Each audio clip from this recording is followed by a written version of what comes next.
दूसरा थिस्सलुनीकियों अध्याय 1।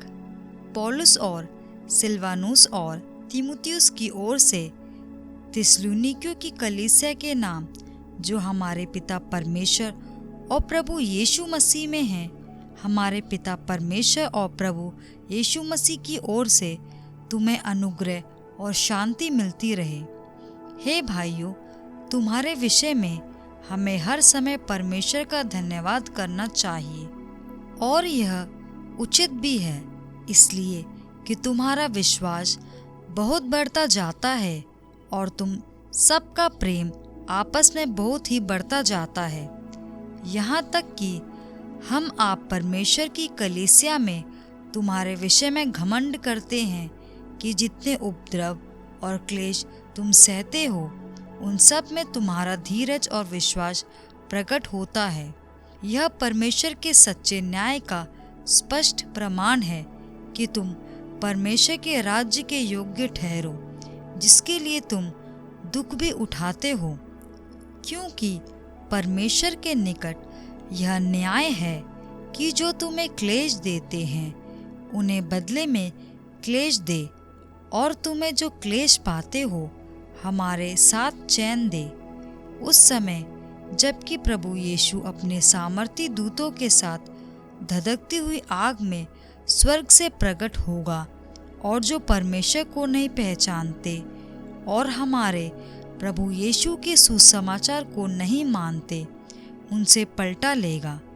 वे प्रभु के सामने से और उसकी शक्ति के तेज से दूर होकर अनंत विनाश का दंड पाएंगे।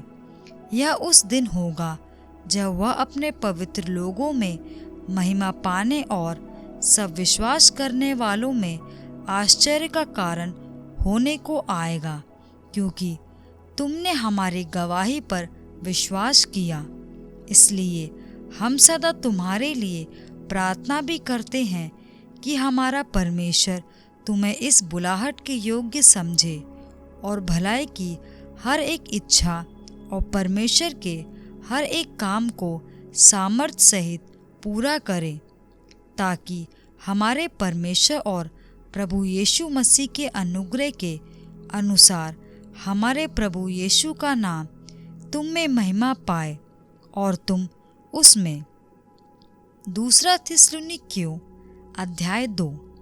हे भाइयों, अब हम अपने प्रभु यीशु मसीह के आने और उसके पास अपने इकट्ठे होने के विषय में तुमसे विनती करते हैं कि किसी आत्मा या वचन या पत्री के द्वारा, जो कि मानो हमारी ओर से हो, यह समझकर कि प्रभु का दिन आ पहुंचा है, तुम्हारा मन अचानक अस्थिर ना हो जाए और ना तुम घबराओ।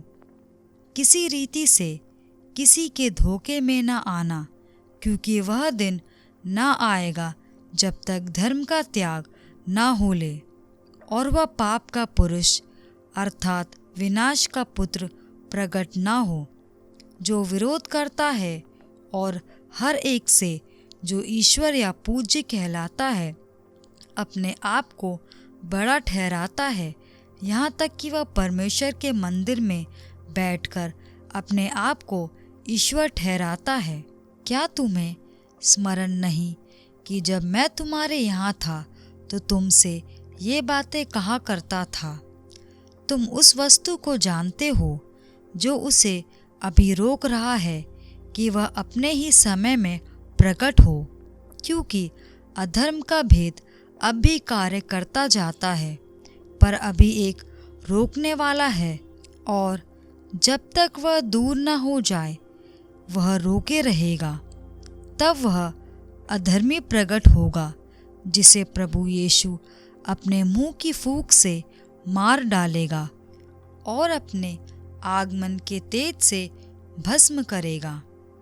उस अधर्मी का आना शैतान के कार्य के अनुसार सब प्रकार की झूठी सामर्थ और चिन्ह और अद्भुत काम के साथ, और नाश होने वालों के लिए अधर्म के सब प्रकार के धोखे के साथ होगा, क्योंकि उन्होंने सत्य से प्रेम नहीं किया, जिससे उनका उद्धार होता।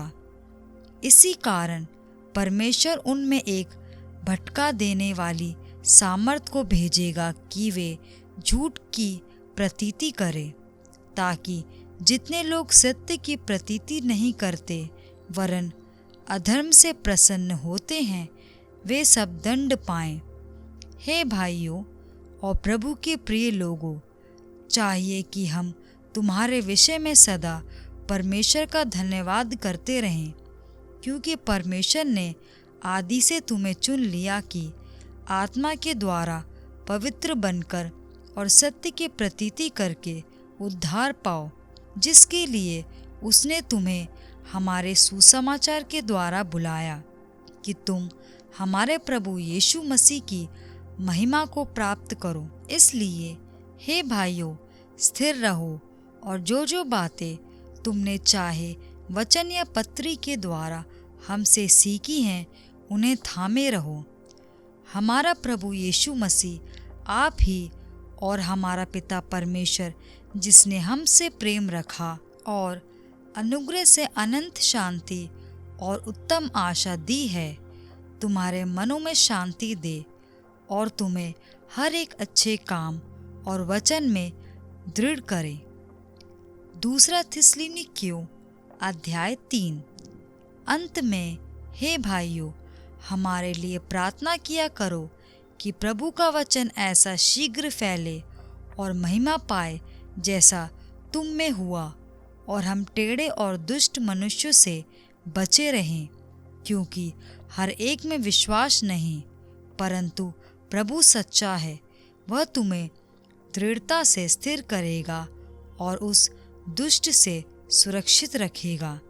हमें प्रभु में तुम्हारे ऊपर भरोसा है कि जो आज्ञा हम तुम्हें देते हैं उन्हें तुम मानते हो और मानते भी रहोगे। परमेश्वर के प्रेम और मसीह के धीरज की और प्रभु तुम्हारे मन की अगुवाई करे। हे भाइयों, हम तुम्हें अपने प्रभु मसीह यीशु के नाम से आज्ञा देते हैं कि तुम हर एक ऐसे भाई से अलग रहो जो अनुचित चाल चलता और जो शिक्षा उसने हमसे पाई उसके अनुसार नहीं करता, क्योंकि तुम आप जानते हो कि किस रीति से हमारी सी चाल चलनी चाहिए, क्योंकि हम तुम्हारे बीच में अनुचित चाल ना चले और किसी की रोटी मुफ्त में ना खाए, पर परिश्रम और कष्ट से रात दिन काम धंधा करते थे कि तुम में से किसी पर भार ना हो। यह नहीं कि हमें अधिकार नहीं, पर इसलिए कि अपने आप को तुम्हारे लिए आदर्श ठहराएं कि तुम हमारी सी चाल चलो, क्योंकि जब हम तुम्हारे यहाँ थे तब भी यह आज्ञा तुम्हें देते थे कि यदि कोई काम करना ना चाहे तो खाने भी ना पाए। हम सुनते हैं कि कुछ लोग तुम्हारे बीच में अनुचित चाल चलते हैं और कुछ काम नहीं करते, पर दूसरों के काम में हाथ डाला करते हैं। ऐसों को हम प्रभु यीशु मसीह में आज्ञा देते और समझाते हैं कि चुपचाप काम करके अपनी ही रोटी खाया करें। तुम हे भाइयों, भलाई करने में साहस न छोड़ो। यदि कोई हमारे इस पत्री की बात को न माने तो उस पर दृष्टि रखो और उसकी संगति ना करो, जिससे वह लज्जित हो। तो भी उसे बैरी मत समझो, पर भलाई जानकर चिताओ। अब प्रभु जो शांति का सोता है, आप ही तुम्हें सदा और हर प्रकार से शांति दे। प्रभु तुम सबके साथ रहे। मैं पौलुस अपने हाथ से नमस्कार लिखता हूँ। हर पत्री में मेरा यह चिन्ह है। मैं इसी प्रकार से लिखता हूँ। हमारे प्रभु यीशु मसीह का अनुग्रह तुम सब पर होता रहे।